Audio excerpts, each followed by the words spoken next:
Il y a la Grande Muraille de pierre, construite il y a 2000 ans.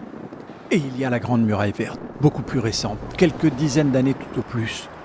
Il s'agissait à l'origine de protéger Pékin des vents de sable venus du désert de Gobi et qui étouffent la ville régulièrement au printemps.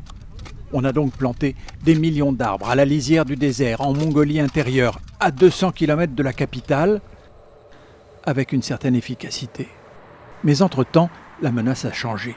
Pékin étouffe toujours, mais moins à cause du sable que du dioxyde de carbone et des particules fines qui s'accrochent dans nos poumons. Et pour cela, même remède que pour le sable, les arbres qui agissent comme des aspirateurs à carbone.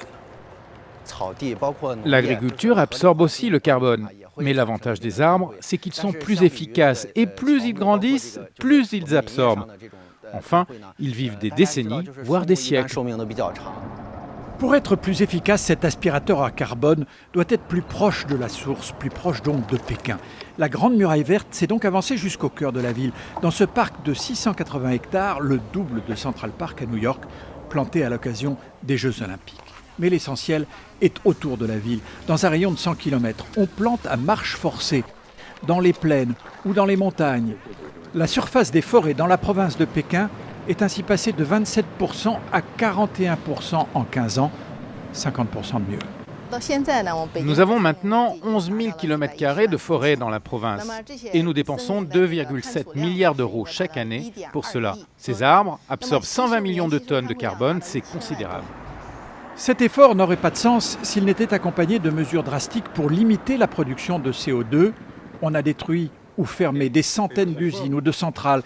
Et maintenant, on entre dans l'intimité des gens, jusque dans leur chambre à coucher, jusque dans leur lit.